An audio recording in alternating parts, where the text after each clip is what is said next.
Bon, bonsoir. Je vais m'adresser à monsieur le préfet de la Moselle. Alors, monsieur préfet de la Moselle, j'ai reçu votre lettre. Aujourd'hui, on est le 29. Ouais, on est mardi 29 décembre. Et votre courrier date du 17 du 12 2020.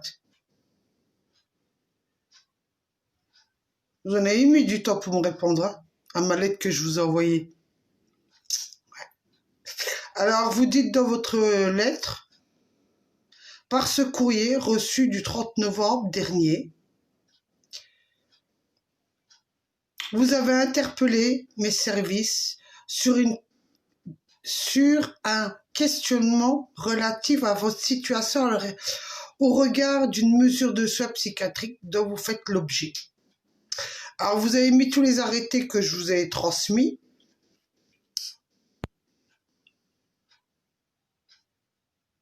Et vous me dites, bon, je vais pas dire tous les arrêtés, parce que bon, l'arrêté du 20 juin 2018, l'arrêté du 3 juillet 2018, vous en avez oublié un. Ouais. Vous en avez oublié un, c'est pas grave. Et l'arrêté du 17 avril 2020, et après il y a un arrêté du 19 avril 2020, mais vous avez oublié celui-là du 7... Vous avez oublié l'arrêté du... Attendez voir. Du 7 août 2015, sur votre lettre. Je tiens à vous le préciser, monsieur le préfet. Je tiens à vous le préciser. Par contre, vous m'avez dit que par cet arrêté du 19 octobre 2020, vous me précisez, c'est la raison pour laquelle vous bénéficiez actuellement d'une prise en charge médicale avec un programme de soins tout en maintenant votre domicile. Ah, vous êtes trop aimable. Ah, vous êtes trop gentil. Ah, monsieur le préfet, vous êtes trop gentil. Mais c'est pas fini. Vous m'avez mis 2 pages. 2 pages. Alors, je vais vous dire ce qu'il a dit. Bon, ça, sur les maintiens de soins, il a dit qu'il maintenait. Je pensais bien qu'il n'avait pas changé d'avis, le mec. Rigolez ou quoi, préfet, oh, changer d'avis. Par contre, il me dit ce joli beau texte-là, parce que, de toute façon, je suis sûr que c'est même pas lui qui l'a écrit. Par ailleurs, virgule, vous attirez mon attention sur une créance d'un montant total de 2181,46 €, dont vous êtes redevable à la suite d'un jugement de tribunal de grande instance de Thionville le 11 septembre 2015. Cette créance est due au titre de la réparation des préjudices subis par l'État à la suite des détériorations de biens appartenant à l'administration, mais également au maintien des salaires du gendarme blessé et à la prise en charge de ses frais médicaux. Et vous rajoutez, en effet, comme le prévoit l'ordonnance numéro 59-76 du 7 janvier 1959 relative aux actions en réparation civile de l'État, ainsi que l'article 1240 du Code civil, l'État ayant maintenu le salaire du gendarme concernant durant sa période d'arrêt et supporté l'ensemble de ses frais médicaux engendrés par l'agression, l'administration est fondée à vous demander l'indemnisation. Oh, bravo! Et je continue, attendez, mais ça c'est la meilleure. Après j'argumenterai sur ce qu'il a dit. Parce que moi j'adore argumenter. Moi, j'ai plus besoin d'avocat. Quand je vois que je les ai payés, ils auraient foutu, j'ai plus besoin d'avocat. Alors je vous termine. Je vous confirme que cette créance est due. Complément de celle d'un montant total de 9 594 €. Émis le 8 novembre 2020 par le service de recouvrement du fonds de garantie des victimes et dont vous restez recevable à la suite d'une condamnation de la Cour d'appel de Metz en date du 12 septembre 2016.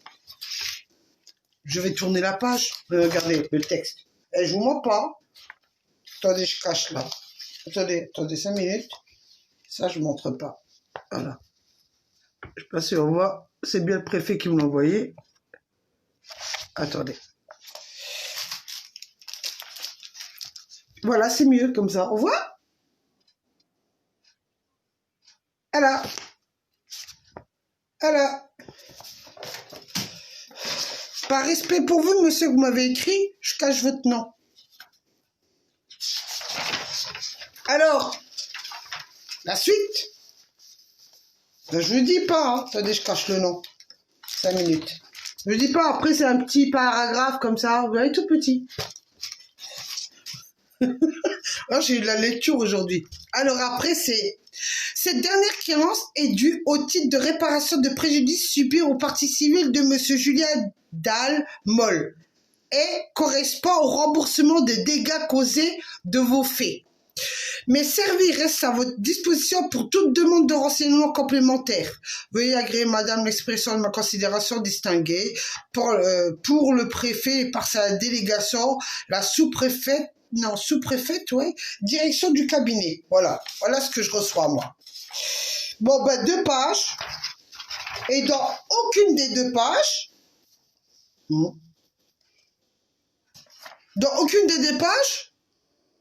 on parle de ce que les gendarmes m'ont fait.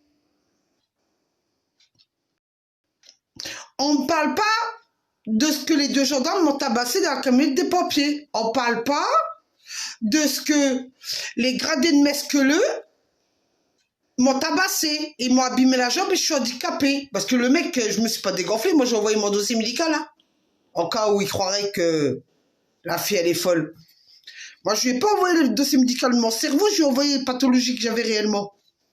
Mais, leur service... Alors, moi, j'adore, c'est quand on me dit...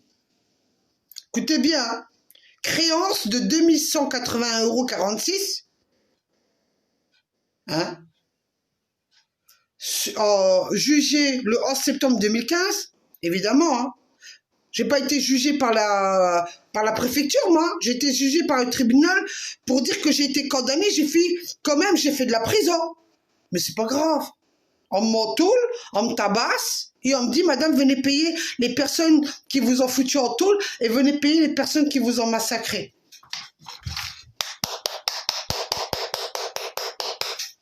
Vive la France. Ensuite, alors j'aime bien, on me met réparation de préjudice subi par l'État, de détérioration de biens appartenant à l'administration. Attendez, c'est un humain. Hein. Je savais pas que moi, que ce gendarme, c'était un objet. Hein. La façon que vous lui dites, la façon que vous utilisez la phrase, préjudice subi à l'État, détérioration des biens appartenant à l'administration. Ouais, je veux bien, moi. Moi, je savais pas, moi, que c'était un objet, ce mec-là. Je croyais que c'était un être humain. Et vous précisez, hein, que ce gendarme-là, évidemment, hein, également, l'administration a bien maintenu son salaire, hein, de ce gendarme qui est blessé et pris en charge de ses frais médicaux. Mais vous avez oublié de dire que il avait le logement gratos parce qu'il habitait à Famec, hein, parce qu'il était à la gendarmerie de Famec. Je savais, je l'ai su dans mes papiers. Alors, gratos le logement, vous oubliez, bon, là, vous précisez que ces soins médicaux, ils ont été payés. Hein? Tous ces soins médicaux et prise en charge de ces frais médicaux, ça, vous savez le dire. Hein? Ça, je le vois bien. Alors, qu'est-ce qu'il avait, lui, qui était pris en charge par l'État, déjà? Alors, il a eu le logement pris en charge par l'État, il ne paye pas. Je me dis, même l'électricité, à mon avis, c'est pris par l'État, il ne paye pas. Il a eu un avocat qui a été pris par l'État, qui n'a pas payé, le mec. Ça aussi, il faut le dire. Un avocat, c'est l'État qui a payé. Mais, On y revient. La cour d'appel de Metz, le 12 septembre 2016, moi j'étais en prison, hein, et je tiens à préciser parce que bon, je me rappelle quand même, hein, ils m'ont mis en tôle le 24 août 2016 jusqu'à le 8 février 2017. Ils m'ont mis en prison. Mais ils m'ont jugé. La cour d'appel de Metz, bien que moi j'étais en prison à Metz, ça veut dire que moi je dépendais de la cour d'appel de Metz et de Metz, du tribunal de Metz, mais eux, ils jugent les personnes sans qu'ils soient présents le 12 septembre 2016 pour leur dire, ben vous êtes condamnés à payer. Je sais pas moi, on n'est pas dans une dictature là. Vous prenez pas les gens pour des cons. Alors ils disent que j'ai été jugé le 12 septembre 2016. Alors pour ce gendarme-là, et 9 594 €, mais je me pose la question, pourquoi? Pourquoi ce gendarme il devrait toucher 9 594 €? Étant donné que la préfecture le dit bien en haut, article 59-76 du 7 janvier 1959 relatif à action de réparation de l'État ainsi que l'article 1240 du Code civil, il précise bien que c'est l'État qui a maintenu le salaire de ce gendarme, son loyer, parce qu'il appartient à l'État de lui payer son loyer, concernant sa période d'arrêt et de supporter tout l'ensemble de ses soins médicaux dus à son agression. Si l'État a pris tout ça en charge, ben pourquoi donner 9 594 € à ce monsieur-là? Pour quel motif? Je sais pas. C'est pas logique. Ouais, c'est pas logique. Par contre, moi, quand je suis passée au tribunal, évidemment, j'ai dû me payer un avocat. C'est ma famille qui m'a donné l'argent parce que j'avais pas le droit à l'aide judiciaire. Évidemment, ils ont pas voulu me donner l'aide judiciaire. J'ai dû, ma soeur a dû me payer l'appartement pour que je perde pas mon appartement. C'est-à-dire que c'est ma soeur qui a autofinancé tout ça. Avec ma famille, évidemment. Tout le monde a donné un peu d'argent pour que je garde mon logement. Ils ont payé mon électricité, ils ont tout payé, ma famille a tout pris en charge. C'est pas l'État qui est venu qui a dit d'une baguette magique, on va vous donner des sous, madame. Aujourd'hui, l'État ose venir vers moi. Ah, vous, monsieur le préfet, vous venez vers moi et vous me dites, vous avez été condamné. D'accord? Bah écoutez, hein, moi j'ai fait de la prison, j'estime que j'ai payé. Ma jambe, j'estime aussi elle a payé. D'accord? Et tout ce que j'ai subi dans votre prison, je crois que vous me l'avez fait largement payer. Et je crois que lui s'en sort bien, lui, le gendarme. Il s'en sort très bien. Pas de problème. Alors écoutez, monsieur le préfet, avec le respect que j'ai pour vous déjà, je ne vous adresserai pas de courrier. Parce que vous savez quoi, hein, j'ai plus le temps de perdre avec des gens comme vous qui répondez pas à la question. Hein, vous répondez pas où sont, pourquoi les gendarmes qui m'ont tapé n'ont pas été jugés par votre tribunal, comme vous le dites si bien, votre tribunal de Thionville et votre tribunal de Metz. 2. Pourquoi les gradés de Mesqueleux qui m'ont tabassé et que j'ai perdu une jambe n'ont pas été jugés. Hein? Ça aussi, en sachant que à 60 ans, moi j'ai une prothèse et je crois que ma vie là, elle est gâchée à vie, mais c'est pas grave. Lui, sa vie elle est belle, il est encore gendarme, il travaille, il ramasse un salaire. Hein? Mais moi, niet. Alors je vous dirais, hein, moi je vous dirais simplement, les gens qui sont en prison là actuellement, vous savez, j'ai connu moi des gens qui étaient en prison, qui étaient SDF, qui sortaient de prison, ils n'avaient pas de domicile fixe. Vous croyez qu'ils ont payé une facture, vous, à l'État, de ce que vous êtes en train de me demander à moi? Alors vous n'êtes pas prêt de voir la couleur. À part vous, là, monsieur le préfet, là, oui, la région, là, tatati, le 11 septembre 2015, tatata, les 2100, c'est normal, vous les aurez, les 10 euros, comme je vous ai dit, jusqu'en 2039. Y a pas de problème, moi, moi, je respecte l'État, moi, je respecte la loi, vous rigolez, quoi, moi, je respecte la loi de 7 janvier 1959, hein. Ah, ça, je respecte. Mais le monsieur, là, Dole, là, monsieur Dole, qui veut se taper des vacances, et qui a fait une demande au service de recouvrement, c'est pas mon problème à moi. Il demande à ses copains, là, vous savez, ses potes qui m'ont massacré dans la camionnette des pompiers, et ses potes à la maison d'arrêt de Mesqueleux qui m'ont bien tabassé et qui m'ont fait vivre l'enfer au QD. Ben, il leur donne un coup de fil, il leur dit de faire une quête, et ils lui donneront les 9000 pour pouvoir rembourser le service de recouvrement, parce que moi, pas 1 euro, 0 centime vous aurez de ma part. Je vous ai dit une chose, mon père avait peur de vous. Moi, dans le temps, j'avais peur de vous, je me disais, faut toujours payer ses factures. C'est pas grave. Après, tu relances et tu fais appel. Là, maintenant, vous m'avez fait vivre l'enfer dans votre prison. Vos gendarmes, ils m'ont harcelé pendant 3 ans, sans oublier vos tribunaux, ils m'ont harcelé dehors. Je jure, sur la tête de mes 4 enfants, sur la tête de mon père qui est mort, sur la tête de mon frère qui est mort,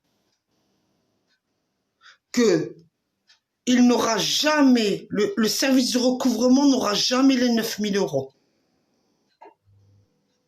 Et si vous avez le malheur que j'apprends que vous allez à la banque et vous me prenez le peu d'argent parce que je dois payer mon loyer, mon électricité pour survivre,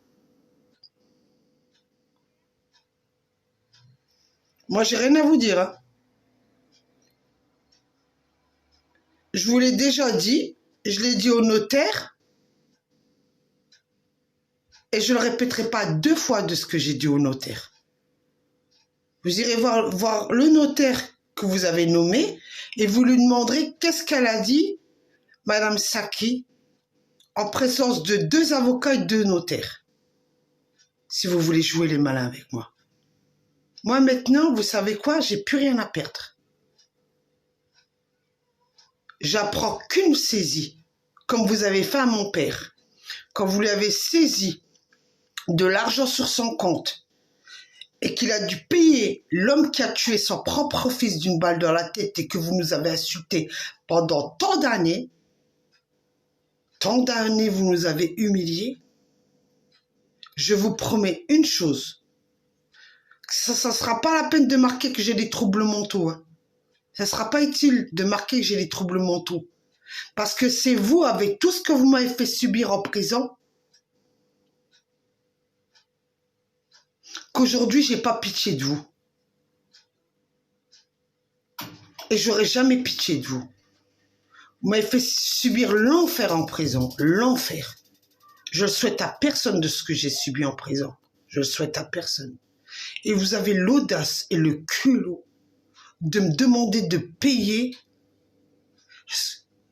des salopards qui m'ont fait vivre l'enfer en prison. Mais vous avez même pas... Je sais pas. Je sais pas. Je prie Dieu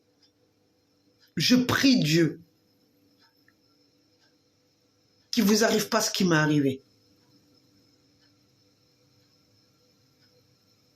Je le prie. Mais que j'apprends que ma banque elle est saisie et que je n'arrive pas à payer mon loyer, ni mon électricité, ni quand mes enfants viennent à la maison que je puisse pas les nourrir pour le peu d'argent que j'ai. Et ce jour-là, vous pourrez dire que j'ai des troubles mentaux. Et ce jour-là, vous pourrez dire que j'ai des troubles mentaux.